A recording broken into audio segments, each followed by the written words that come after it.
Why? Hmm? Why? Okay.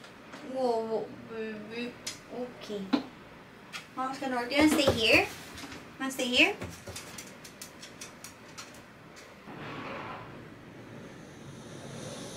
Let's play this out like it's forever, ever, ever, yeah. You and me together, yeah. There ain't nothing better, yeah. Let's hold this like it's now or never, ever, ever, yeah. You and me are tethered like forever, ever, ever, yeah. I can see you with my eyes closed. I can feel you near. In the next room over, when you're not here. My fire when it gets cold. Atmosphere burning up when you come close. So I am done preparing for today's upload. Ayan, ready na tayo for upload. Weakness ko lang talaga yung thumbnail kasi minsan ang dami kong gustong mangyari with it. Sometimes naman I don't have enough photos for it because sometimes I enjoy vlogging so much na nakakalimutan ko gumawa ng thumbnail. Ayun, nag-snacks lang din ako sa baba kasi hindi ako lunch kanina. And finally, since ayun nga, bumabalik na tayo sa normal routine natin with normal workload na medyo dadami pa because we are preparing something really special for Lula. And then Miggy and I wants to revamp by September. So parang ang dami nangyari all at the same time. And as a Virgo, sobrang na-enjoy ko yung ganun. Sobrang workaholic ko talagang tao. I don't know about you guys, but sometimes, like, I wanna do so many things at the same time. Like, parang sobrang na-excite ako to the point na na-overwhelm yung utak ko na parang gusto ko sila gawin lahat at the same time. And really, what helps me with that is just to really pause, take a step back, and parang kinakalma ko yung sarili ko. And I swear, journaling helps me a lot talaga to like collect my head and put it in the right place and like remind myself that, girl, you cannot do everything at the same time. And speaking of journaling, I'm so happy kasi ngayon ko palang bubuksan yung Lula planner ko. Like, ngayon ko palang siya palang magagamit. Kasi nga, nagkasakit ako. So, nung New Year, parang nisip ko, ano bang New Year plans ko? So, yun, let's open it together and then I can share with you some of my 2022 plans. Let's go. Words can't let them bring you down. Still, silence will drown the sound. Nobody knows where the wind will blow. How can they tell what the future holds?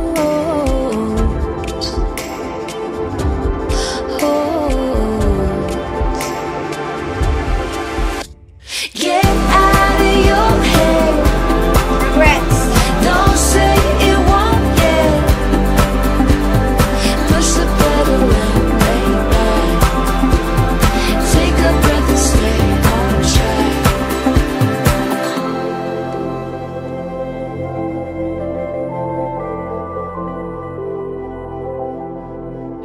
Find what you've been searching for. Turn keys into every door. Nobody knows where the wind will blow. How can they tell what the future holds? So the sun is about to set. I was able to write down some of my New Year's resolution. More like reminders for myself, and I just want to share some of them to you guys because baka nakaka-relate kayo sa akin. If you want to change bad habits, create new ones, it doesn't have to be every New Year. It could be any time of the year. So yun, pero syempre gets ko yung feeling na parang New Year eh. Parang you feel like you have another chance at life and another chance of getting things right. So this is my Lula planner. Ano bang color to? Ito. Basta ito yung color ko. Yan. But anyway, like, andito na yung normal na parang, bawasan ko yung big purchases ko. Like, I want to go back to cycling, you know, those things. But, like, I have 3 or 4 points right here that I want to remind myself. I really learned a lot from 2021. Ano, Luna? Kamusta kaya? Baka pwedeng hindi dyan tumambay. Ayun na nga. Kausap tayo. Kasi tayo naman talaga ang mag-a-adjust, diba? Diba, Luna? Si Mama mag-a-adjust. My first note here is, nakalagay, is to focus on your journey and to celebrate your individuality. And I always want to remind you this and also remind myself. Because last year, pressure really got into my head to the point na it really altered the way I function, the way I see myself. Kasi last year, parang feeling ko, a lot of people are doing things a certain way, especially in my industry. To the point na I was questioning myself, why am I not doing it just like everybody else? To the point that I lost my power and I lost my voice. I was reminded that you're not doing it the way everybody's doing it because that's not who you are. Like, not because I don't conform to what everybody else is doing, it means I'm doing it the wrong way. So, I hope you don't lose yourself and I hope you don't question yourself kasi nako-compare nyo yung sarili nyo sa ibang tao. I learned it the hard way and I'm just so grateful for all of the people surrounding me because I don't ask you guys to, like, parang i-shake yung ulo ko, but you guys still do it anyway. Number 2 is you're not in a hurry. Again, you hear this everywhere, and you hear this probably most of the time. Pero, like, it's really okay if you haven't figured things out. And if you look at my Instagram feed, it's gonna look as if, na-figure out ko na yung buong buhay ko. But really, no. Hindi. Syempre, hindi pa. So, I also don't want to, like, alam mo yun, ayoko magmadali. Kasi sometimes pag nagmamadali ka, marami kang namimiss na steps.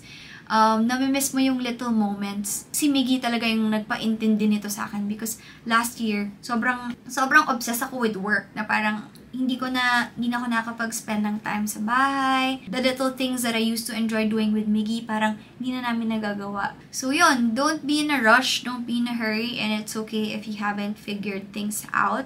Actually, follow up pala dun sa kanina, the very first one is have more trust in yourself. In the age of social media and like with the amount of time we spend online, we see a lot of people na seemingly perfect yung buhay nila. So, parang nawawalan ka na ng tiwala sa sarili mo na you end up comparing yourself to other people.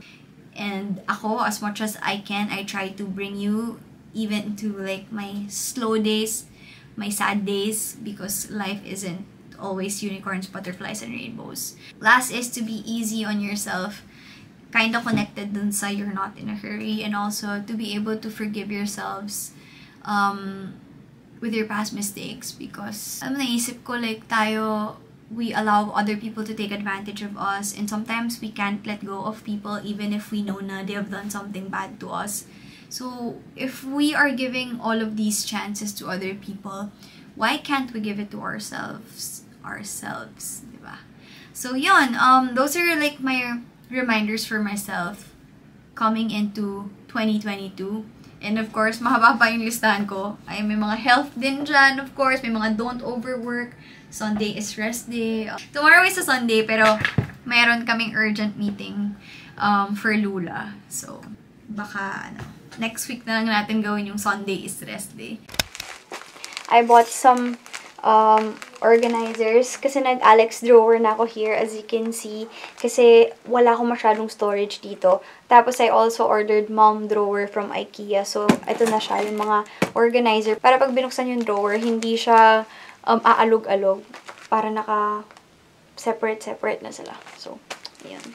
Pakita ko sa inyo. Buksan ko lang. And I'm watching Bold Type. This is such a good series. It was recommended to me by Jamie, by Chelsea, by Mika. And yung main characters dito are around my age or probably around your age also. While I can relate to it, I'm also learning so much from this series. So, I really recommend you watch Bold Type. So, ayan. Season 4 na ako.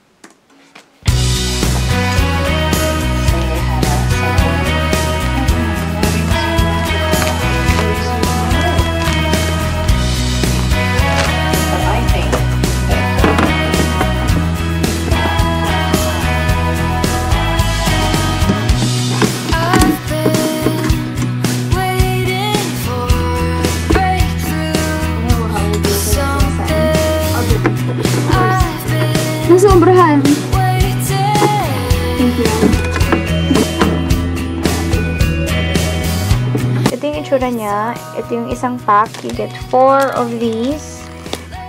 And customize it. Depends kung gaano kalaki yung mga ilalagay nyo. So, ayan. I decided to just get this because it's cheaper and it's super customizable. I bought this as well. And I'm gonna put it on top of my desk for like my go-to items yung mga lagi kong ginagamit. Like, mga planner, ganyan.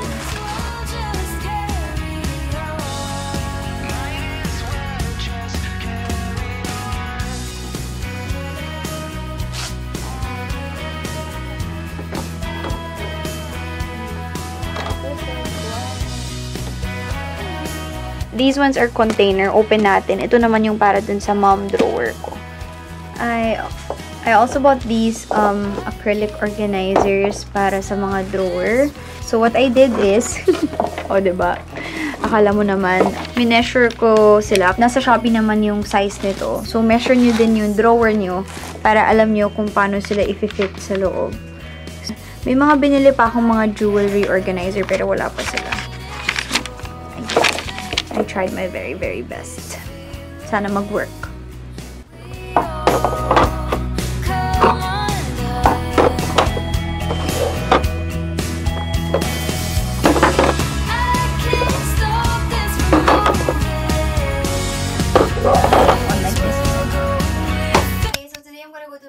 And ito yung outfit ko. Nag-reels ako.